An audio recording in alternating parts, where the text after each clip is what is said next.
Good morning, everyone. Well, Stephen Cassidy who's the president of the Nursing and Midwifery Board of Ireland, was to be here this morning, but unfortunately she had a family emergency. So you've got me instead. And hopefully I can fulfill what she was going to do. Just to give some background, I am a nurse and midwife. I trained in Northern Ireland in Altnagalvin. Then I worked in London for a while, and then I worked in the Middle East. Came back to Ireland in 2000 and did a law degree and worked in risk management in the Rotunda Hospital for a number of years before going to the bar. So a lot of what Edward was talking about earlier was very interesting to me, because I worked in the area of defence and medical negligence, and I mean, patient safety, short staffing, and the rates of litigation and the costs of litigation are all inextricably linked. So I think that's something that maybe the government should be looking at further down the road, because the costs of litigation are going up every year, up at something like 80 million in the last year. So there's a lot of money going there that maybe could have been redirected into staffing and patient safety initiatives. So I'm just going to do a bit of background. The Nursing and Midwifery Board, obviously, and often there is a little bit of confusion about the role of the Nursing and Midwifery Board and the role of the Irish Nursing and Midwifery Organisation. But we have a statutory role which is really quite different to the INMO's role. We do professional regulation. I'm going to do a bit on fitness to practice and an overview of the process, and you're more than willing to ask me loads of questions afterwards. Talk to you about the inquiries, the preliminary proceedings process prior to inquiries, appeals and judicial reviews, and learning from inquiries. So obviously the Midwives Act, Nurses and Midwives Act, it's not in isolation. There's a host of health and social care professionals. These are all regulatory bodies who regulate the different professions. The Health Act, Pharmacy Act, Medical Practitioners Act, Dental Council. There's a lot of different statutory acts that influence how the Nursing and Midwifery Board work. So the Nurses and Midwives Act, it's an act for the purpose of the enhancement of the protection of the public in its dealings with nurses and midwives. And I have only been with the board since 2012, and the Act came in 2012, and a great discussion a lot of the time is, why is it the first thing the Act says is the protection of the public? Is it that all nurses and midwives are out to get the public? But that is the way the Act's drafted. The Medical Practitioners Act is the same. It's the protection of the public when they're receiving health care. So I suppose it's something that the Nursing and Midwifery Board maybe needs to engage with registered more to just explain how our intention to protect the public, but helping you maintain standards as nursing and midwives to protect the public. So obviously the Act, as I say, it came in after the Nurses Act 1985. It was a long time in the coming. It's on board alternate August Canucksha Naeran. My Irish, you can see, is not great. The Nursing and Midwifery Board of Ireland, and it became the Nursing and Midwifery Board rather than the Nursing Board, because that's the first time since the 1918 that midwifery was recognised as a completely separate profession to nursing. It provides for the registration, regulation, and control of nurses and midwives, and I think maybe that's an unfortunate term, the control, but it's for the registration and regulation, and everyone who practices as a nurse and midwife in Ireland has to be on the Nurses and Midwives Register. To enhance the high standards of professional education, training and competence of nurses and midwives, to investigate complaints against nurses and midwives, to increase the public accountability of the board, to dissolve the National Council, and actually my previous life was in the National Council for Professional Development of Nursing and Midwifery, which was a body that provided for continuing education and sort of professional development of nursing and midwifery, and it was dissolved under the Nurses and Midwives Act.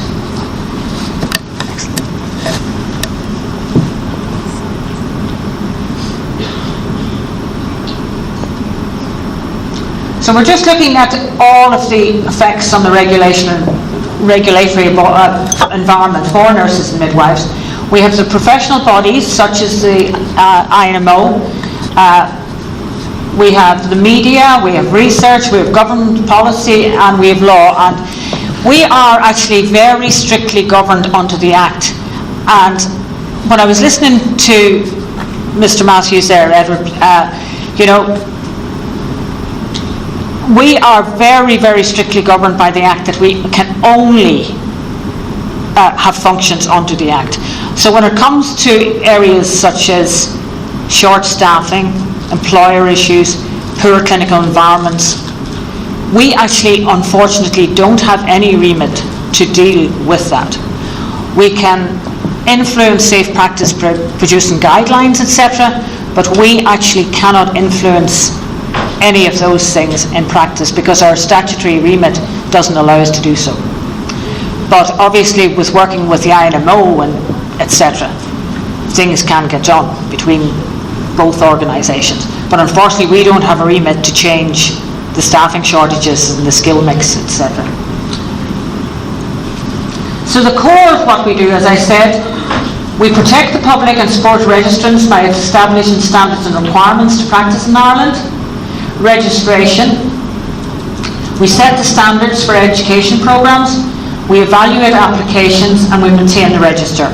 And our applications for registration would come from Irish nurses who've completed their training in Ireland, EU applications, and applications from third countries, anybody who's not within the EU. With retention, we set standards and publish guidance on a code of professional conduct and ethics and scopes of practice. Documents that I hope are live in practice and not just gathering dust in the cupboard, because it is, as nurses and midwives, how we govern our practice. There will be a professional competence scheme introduced, hopefully in the next year. The professional competence scheme is intended that nurses, midwives and employers and the HSE, etc., will have some responsibility regarding ensuring that nurses and midwives can have opportunities to do professional development.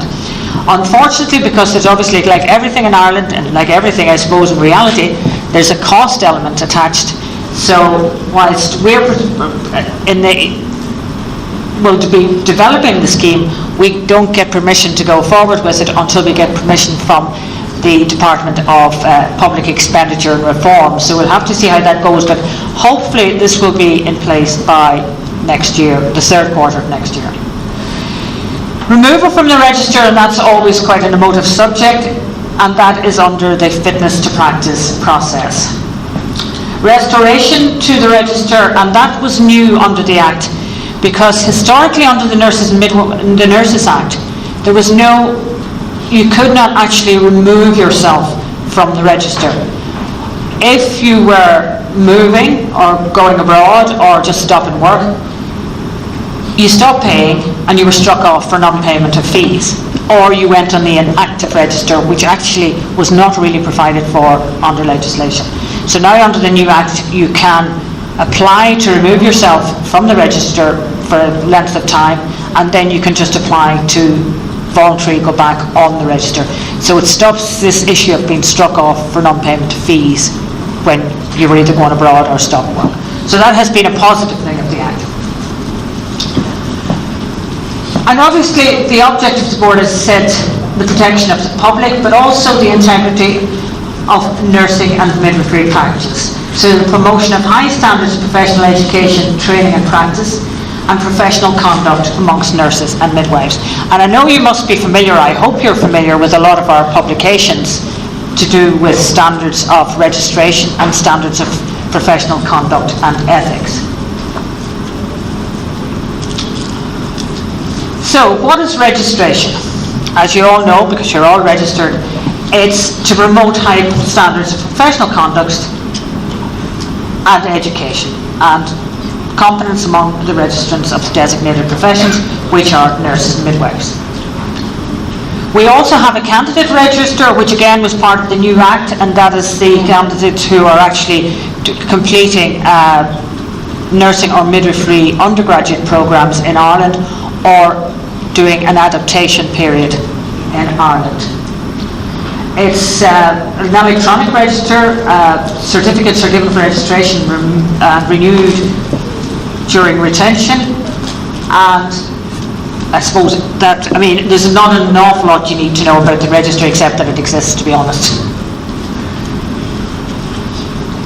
As I say, we provide guidance, code of conduct, scope of practice, medicines management, there's a help centre, etc. And as I say, I hope you will become more familiar with our website going forward, because we have a new and improved website which I hope is a bit more user-friendly and gives you more information.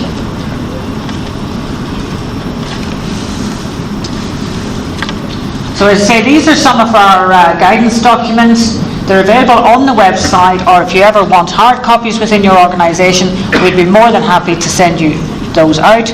If you require them, if you're working in education or even just in the wards, we're more than happy if you just, I'll give you my email address at the end if you would like to access any of these documents.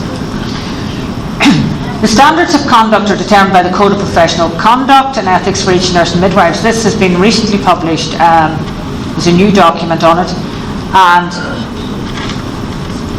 I think it's a useful document, as again it has to be a live document. None of these documents are of any use unless we're implementing them each day in practice. And the Code of Professional Conduct and Ethics for registered nurses and midwives: respect for the dignity of the person. These are our principles: professional responsibility and accountability, quality of practice, trust and confidentiality, collaboration with others. And of course that's all of those are, I would say, equally important. There's always lots of things that influence how the quality of our practice, particularly as we're talking about short staff, poor skill mix.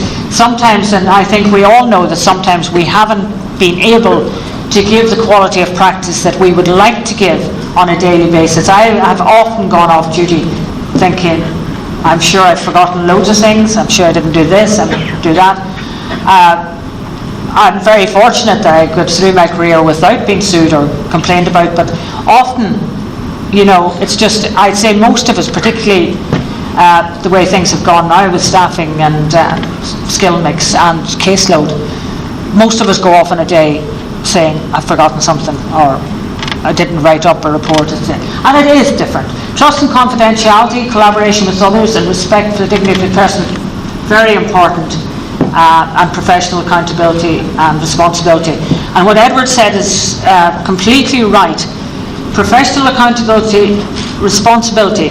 If you have something that's impacting on you fulfilling your professional responsibility and accountability, whether it's alerting the fact that you are short-staffed or poor skill mix, you must actually report it, because otherwise patients are being let down, you're being let down when something goes on. And of course, with the whole issues about mandatory reporting of adverse incidents and open disclosure, it's of the utmost important that if something's impinging on your ability to be professionally responsible and accountable, then you must highlight it. The scope of nursing and midwifery practice, and again it's effective from the 31st of October 2015, and this is something that's come up, and we would get quite a lot of queries about scope of practice, and I'm sure that regardless which environment you're working in, you're often asked to work outside your scope of practice or take on roles that you're unsure of. And whilst I would never say to anybody, don't expand your scope of practice, what I would say is never do anything that you really don't know what you're doing. You must be brave enough to say, I actually couldn't do that because I don't know it yet. Teach me it, show me what's been done, give me confidence to do it, and I'll do it, but don't ask me to do something I don't know. Because at the end of the day, and Edward will certainly collaborate with me and say that this is true, If you go to fitness to practice and you've worked outside your scope of practice, you'll get very little sympathy by saying, well, there was nobody else to do it. So that would be my view on it. Always work within your scope of practice, expand your practice, but expand it properly, that you are completely competent to do what you're doing. With social media, most of I'm sure the younger people in the audience here are well au fait with social media, and social media is actually used in very positive ways in nursing and midwifery.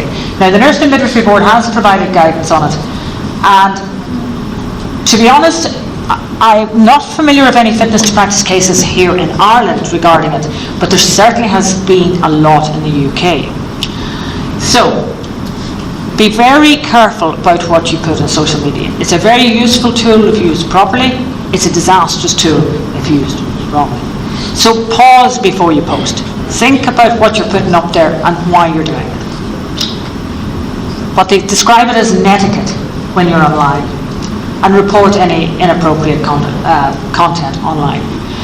And I know that in the past it has happened that, I think it's happened more with students, that they're on Facebook or whatever, and they've had a particularly hard day as a student, and they would go on and they'd say, terrible day today, one of my patients deteriorated or something. But sometimes by doing that Ireland's a small country, hospitals are small, you can actually be identifying patients by doing something like that. So be very careful that, students seen it as this sort of learning things, and they could, almost like an online forum, they could discuss what happened with different patients. You can't do that because, to be honest, it's too easily identified, and it's a breach of confidentiality of patients. And you could also be, maybe not as a student, but as a nurse or midwife, subject to fitness to practice. So be careful what you post online. Recording of professional clinical practice, guidance to nurses and midwives, a document that really needs updating, I have to be honest, from our point of view. It's obviously confidentiality, document and consent, legal consideration. We all know why we should document, but we all know what barriers there are to good documentation and practice. And the argument a lot of the time is, I didn't have the time, which God knows I know I went off duty many days thinking I didn't write that up, or I'd be so busy all day I'd be writing the report at 6 o'clock in the evening when I should have written stuff up at 12. I think we've all done it. But if I have anything to say to you about documentation, and our document certainly needs updating. I have to be honest, and I'm being very disloyal here, but the Nursing and Midwifery Council have excellent guidance on documentation. So it's worth looking at. Whilst our document says why you should do it, and but it doesn't give you an awful lot of explanation how you should, how you document properly. I think for a lot of documentation, the SBAR tool, if any of you are familiar with, is a great document to use for documentation. But if you have a look at, as I say, the Nursing and Midwifery Council have very good, very specific guidance on it, and we will be updating this document quite soon. Again, as Edward has highlighted, documentation will become a fitness to practice issue. So you don't have to write reams, but you do have to write clear, concise documentation to allow continuity of patient care, etc. So it's really important in your practice. And it is things that you will be reported to fitness to practice too. Interestingly enough, and this is something that's come up, be very careful when you're filling in charts. And I'm sure Edward has seen this before. I know I did it, so I'm going to be very honest. When I was fluid balance charts, when I was working sometimes in the ward, and you think, I'm sure I've seen her having a cup of tea, 150 mils. She must have had, and sometimes we wrote down, without actually, we assumed sometimes that people have things. Families are getting more and more aware of what is being documented. So be very careful that if you are documenting, particularly something like fluid intakes or TPRs, anything like that, that document it as you see them done. Because that sounds a very simple thing, but it's surprising what gets reported. So, and I say, I've been guilty in the past of saying, I'm sure I've seen her having a cup of tea. So, just be careful on those things.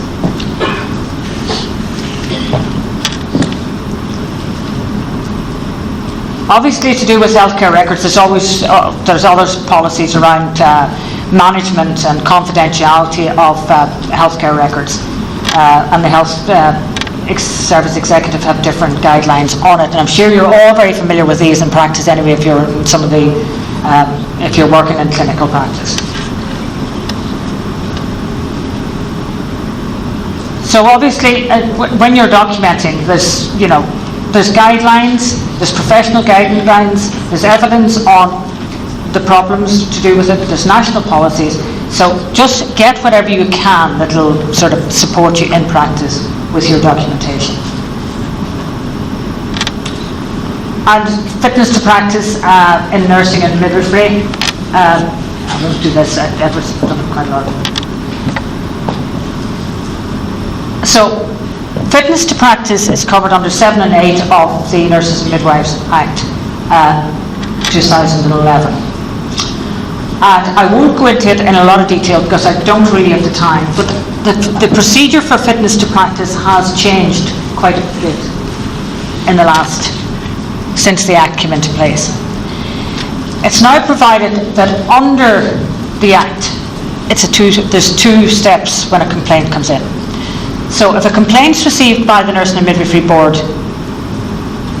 it's referred to the Preliminary Proceedings Committee. The Preliminary Proceedings Committee review the complaint, and then they make a decision as to whether it goes to fitness to practice or it stops at that juncture. If it stops at that juncture, the complainant's informed that it's been investigated and there's no further steps. The nurse or midwives informed. I know a complaint that a lot of registrants have is that there doesn't seem to be very set timelines about when the complaint's received and when the preliminary proceedings committee has been had, and I do really appreciate that, and to me I would like to see much shorter timelines, because anybody who's had a complaint made about them is incredibly stressed, their families are stressed, it's affecting their practice. Almost, I would think, more a fitness to practice case than a clinical negligence case, to be honest. So I think timely management of these is so important, that the nurse or midwife knows that the complaint's been sorted out and it's going no further, and that the complainant has been informed as well. The same when it goes to, if the committee decides it has to go to fitness to practice for a decision, the nurse or midwife is informed very quickly, the complainant's informed, and again it goes to the fitness to practice committee and a decision's made regarding sanction. A very stressful adversarial system, which I'm sure you know from talking to Edward, but as I say, what I hear it really is that registrants would like to have much clearer guidelines about timings, but unfortunately there's always different, waiting for documentation and adjourned, and a lot of things slow it up, but to be honest, a very timely resolution of these things, of fitness to practice, is absolutely crucial. The composition of the Preliminary Proceedings Committee and the Fitness to Practice Committee, at least 1/3 of the members are members of the board, and the majority are not nurses or midwives.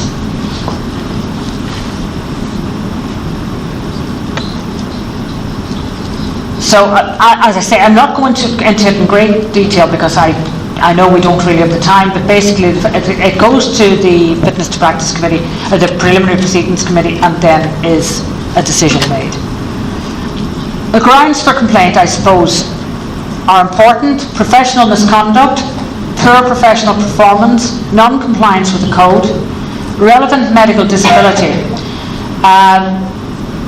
failure to comply with a relevant condition, failure to comply with an undertaking, contravention of provisions of the Nurses and Midwives Act, irregularity in relation to controlled drug use, and conviction for a tribal offence. And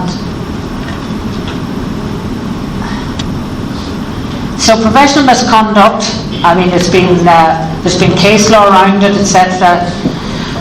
It's defined infamous or disgraceful conduct, a serious falling short, moral turpitude, fraud or dishonesty, and so that's really the grounds for professional misconduct.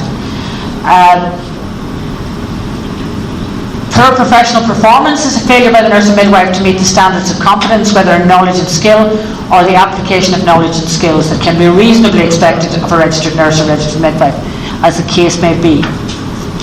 The sanctions that may be imposed by the board: advice, admonishment or censure in writing and a fine, conditions including practice restrictions, transfer of registration to another division. I don't know that that's ever happened.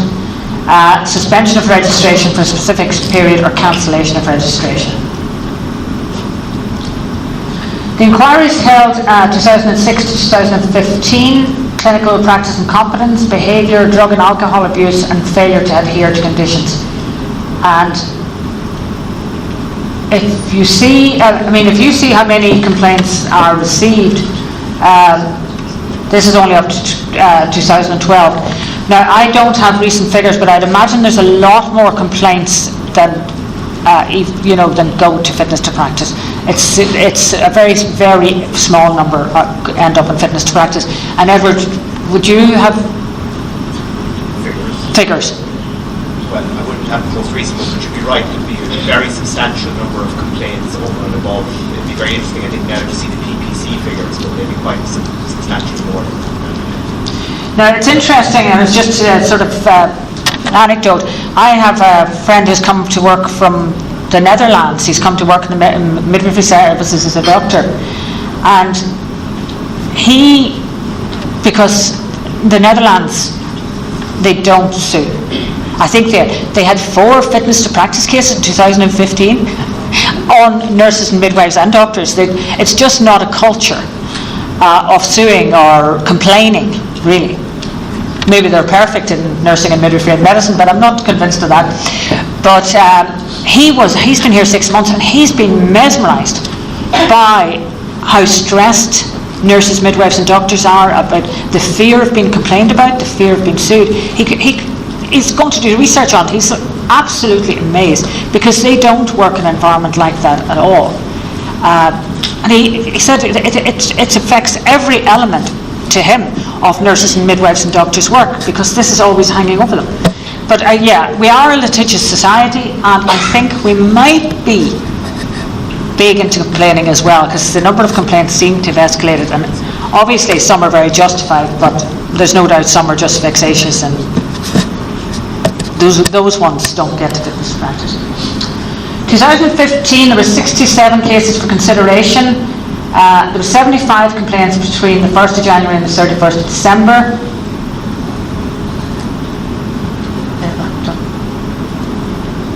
Sorry, these aren't my figures. So anyway, the figures there aren't clear enough, so I won't even attempt to do them. Sorry. So fitness to practice, there was 11 inquiries commenced, 10 inquiries concluded, and 1 inquiry carried over into 2016. Sources of application were the board, the Nursing and Midwifery Board took 2 of them, managers 6, public were 1, and others, and it related to behaviour, clinical practice competence, and drug and alcohol abuse. And interesting, I was speaking to some colleagues from the Medical Council, and I don't know whether the NMBI are finding the same things, because I don't have figures, but they would believe that most of the complaints are nothing to do with professional competence. They're often to do with poor communication. The doctors either don't have time to communicate properly, or they don't take the time to explain things to patients or families. They get annoyed and they complain. So it's interesting that the vast majority are not to do with professional practice. It's to do with either families assume you're being rude, patients think you're being rude, they didn't feel that things were explained, and so they complain. about, and particularly if something then goes wrong. Drug and alcohol abuse, obviously. Sanctions, obviously, are confirmed by the High Court, and that's after the fitness to practice hearing. So we'll not go into big detail on that today. Again, there's a regulatory decision pathway, and I don't think I'll go into that today. Hopefully we have information on the website regarding all the complaints and fitness to practice and PPC community.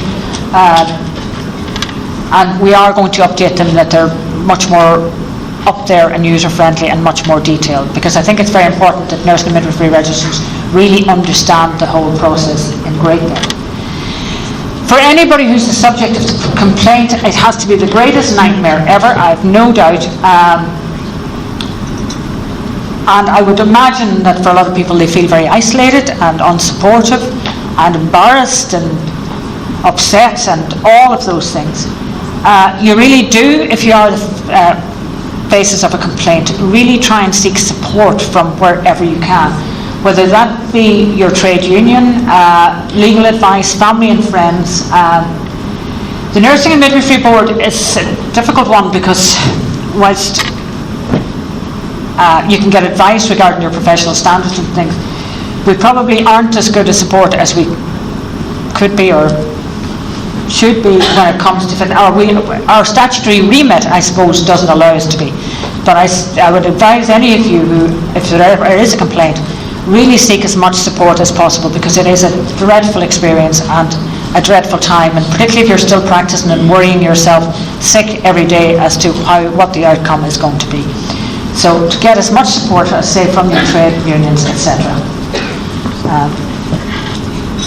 Thank you for listening. Any questions? I know that a lot of it is very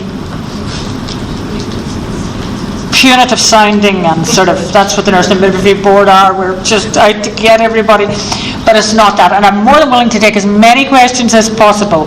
And if it's to do with why your registration applications haven't been fast-tracked or fitness practice or anything, I will endeavour to answer it.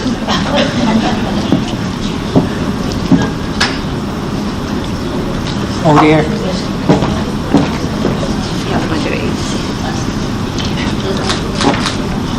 Thank you very much, Georgina, for your presentation. It was indeed enlightening in a way that we as nurses have a regulatory board in NNBI who is responsible for the promotion of careers, guidance, code of practice in nursing and midwifery, and there to give directions relating to the imposition of sanctions among nurses and midwives. I will offer the floor first for anyone who would like to have a question. If not, I'll proceed with my question.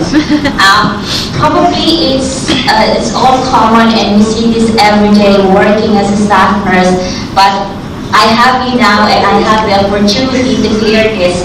So my question is, how we as nurses protect our license with the challenging time of short staff that we are aware at some stage or most of the time that the standard of care we are providing is substandard. Do we have right to refuse, for example, our manager if, let's say, in a redeployment issue as a medical nurse trained that we are redeployed in emergency department or other areas that we are not familiar with? How do we address this in a way or in a legal manner? Do we have a stand as staff nurses to protect our license? Thank you for that. Yes, you have.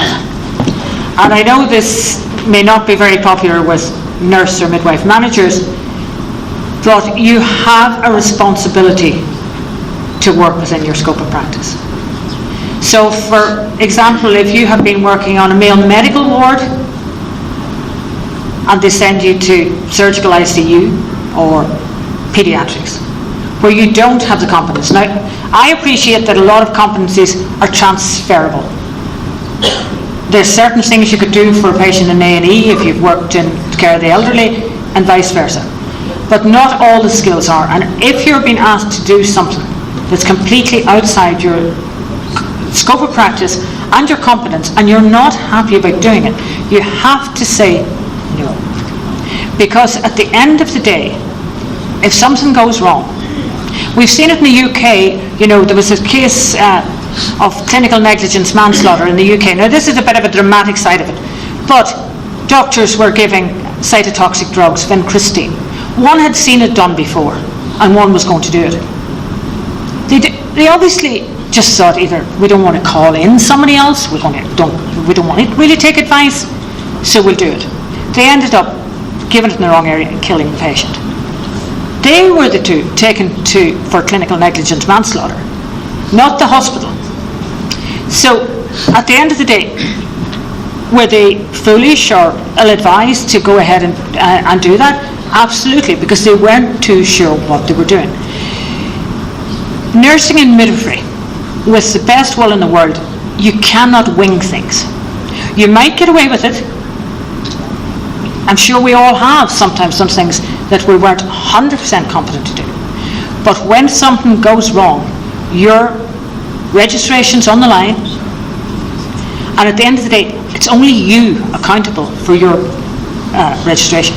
You can't say, because you're supposed to be a professional in your own right, the nurse manager made me do it, or the midwife manager made me do it. You must, I suppose, unless we all take a stand, and I know how difficult it is in practice. And to be honest, I had worked, as I said, in Northern Ireland. I trained in Northern Ireland, to be honest, at a time where our staffing levels, except sometimes in night duty, was exceptionally good. We really had. I worked in the Middle East where staffing levels were very, very good. So I didn't really come across the problems that I see here. But I remember when I came back here first, I was working, I'm ICU trained, and I was working in the renal ward in one of the hospitals. And there was a nurse training to do the postgraduate diploma, and was to do with dialysis. Sorry. And there was something that she was asked to go and do something with a patient, and she said, I actually can't because I don't know. And I remember she got told off so much. She said to her, what do you mean you don't know? You've been here long enough. She said, I really don't know. And she ended up in tears and leaving the unit. And I thought, good for her for saying she didn't do it. She could have easily just thought, I better go and try anyway. But she said, no, I don't know how to do it. But the reaction of the nurse manager to her saying that, I was so surprised at. It was a case of, well, you should know, and what do you mean you don't know? And try it anyway type of thing. Wrong. If it's outside your scope of practice, if you're risking the fact that you could injure a patient, don't do it. And you have to be strong and say, I worked long and hard to get this professional registration. I am not throwing it away just because I'm being asked to do things outside my competence. And as I say, we can expand rules, we can do all that, but if you're really being thrown into environments where you don't know enough about what you're doing, you have to take a stand. That's my view on it. I don't know, maybe that's a very unpopular decision with managers, but that's what I would do today if it was me in practice. It would be like sending me back into a labour ward. I've been out of it quite a while. I'd have to get some return to practice, and yet I was a very experienced senior midwife, but I would still not be arrogant enough to say, yeah, I could do that now. I would say, no, I'd need a bit more training, So take a stand, because at the end of the day, if you don't, then it'll be... You're right. Thank you so much, Georgina, for that answer. And I hope in our stand as nurses, we need to be strong, to stand for ourselves, because at the end of the day, as Georgina has said, it will be us who's going to answers for all the questions that we've had. We are responsible for our own license, because we've earned it. I think there's a question in there.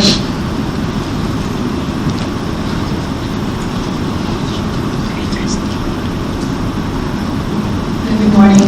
I work in a public hospital in Seoul City. This is just only a story that I have encountered before with my colleague. She's from a foreign country as well, just like me. And she was asked to relieve in accident emergency at the time. That was quite out of 4 years ago. And then this assistant director of nursing was so not impressed of her refusing to go to the A&E. So she said she's crying, and I felt so sorry for her because she's, because we draw a lot who's going to go first, and she was. She was unlucky. Yes. And she said, I'm not confident and competent to go to A&ED. So what she was told was really devastating to all of us. She was said, you should be thankful that you have this job. A lot of nurses now are looking for your job.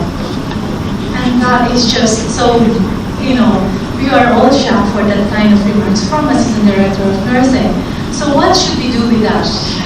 Because we are foreigners, we are new here, and he said, it's not the right how it should be treated. Well, all I can say is that's absolutely appalling. And the next time somebody says that to you, you say, yes, I have a job because I have a professional qualification, which I intend keeping. Thank you very much. So that's how I'd reply. End of. I mean, it's ridiculous for anybody to have said that in the first place, but that's the reply you have. It's not that you're lucky to have a job, they're lucky to have you because of your professional qualifications, which you intend to keep. Yeah, so feels like just so sad for this lady because she just, all she can do is just, tears fell into her face and just have to go and, she was well. Just because of, the fear of losing the job or the fear of disobeying I know that in practice this is probably very difficult, but at the end of the day, it's your license, and there is, nobody's going to lose a job. Well, I certainly hope so in Ireland that that's not the case, because they refuse to go and do something that they're unsure about, or they're not competent to do it. But you see, I think everybody has to take a stand when it comes to this, and just say no, because to agree to go and do something that you're not competent to do, you're letting yourself down, but you're also letting the patients down, because they're being treated by somebody who doesn't really know what they're doing. And that no patient, I mean, the role of the Nursing and Midwifery Board is public protection. Patient safety, the Department of Health have now a patient safety division. At the end of the day, and I really strongly feel this, and I think it's something that should be said a lot more often. Nurses and midwives are just not warm bodies with a pulse that can be allocated here and there. They have skills and competencies that are particular to generic nursing or in different areas. So there shouldn't be movement or redeployment around like that where somebody doesn't have the competencies. And I think if we all, I know it's difficult, and I know it's really difficult when departments are short, and I know I've worked in maternity hospitals where staff from theatre were being sent out to work in postnatal wards and they hadn't a clue what they were doing. But they were being sent, and they were, to be honest, because they really didn't know what they were doing, they were more of a liability than an asset, because the other staff were having to help them. But everybody has to take a stand at that and say, listen, no, and explain. Yes, I can do this, but I cannot monitor somebody critically ill. I haven't had the experience, or whatever. Say why you're refusing, but do not go and say, okay, I'll try it anyway. Because if you end up doing something that you're not competent to do, something goes wrong, you're in trouble. Whether it's from a medical negligence point of view or whether it's from a fitness to practice, and often at the moment it ends up being both. So, you're professionals, you're qualified to do particular roles. Don't be forced to go outside of that just to accommodate somebody for a few hours' work. Georgina, I just want to follow up the question. Oh, sorry. International Nursing section on the INMO. I would say these are three questions, but they will bring them all into one. First is the processing of the registration pertaining to the registration. We all heard complaints or report from new nurses that comes in that the processing is so slow. I don't know if it has something to do with the registration fee that was not increased. Second, well done.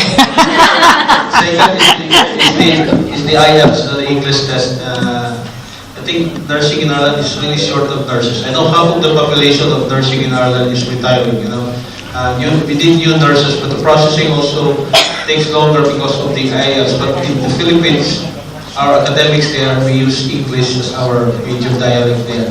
But this one is also one concern because of the high level of... Right, can I answer those two and then we'll get to your third one? Because I might have forgotten what the first one was before I get to... Right. The registration process, the overseas registration process.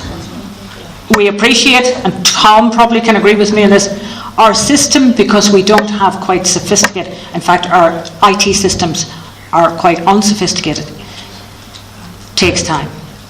So the process is you apply for registration. So you send in an application, a form with the registration fee. Then the application pack is sent out by hard copy.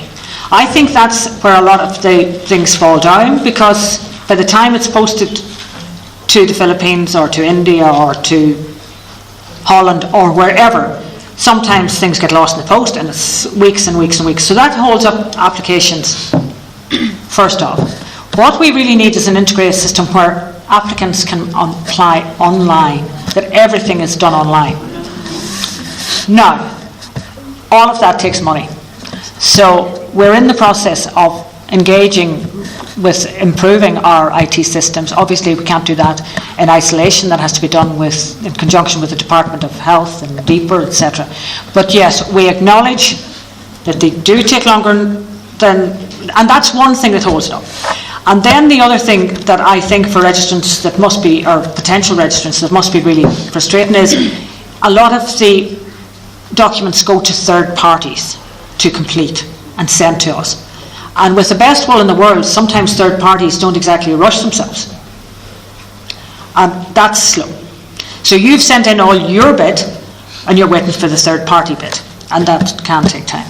And then sometimes applicants don't read the forms right and they don't fill them in right, and we have to look for other information.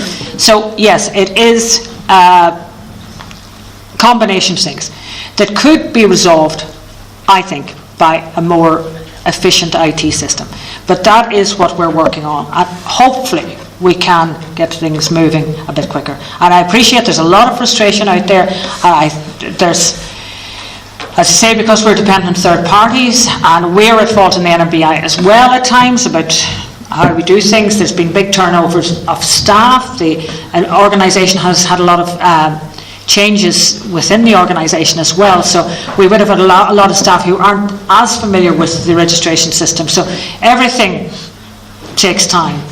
So yes, we are certainly culpable, so are the third parties, maybe we're a wee bit more, and also the registrants, but we are hoping to improve it because we know how important it is that as many as possible get registered.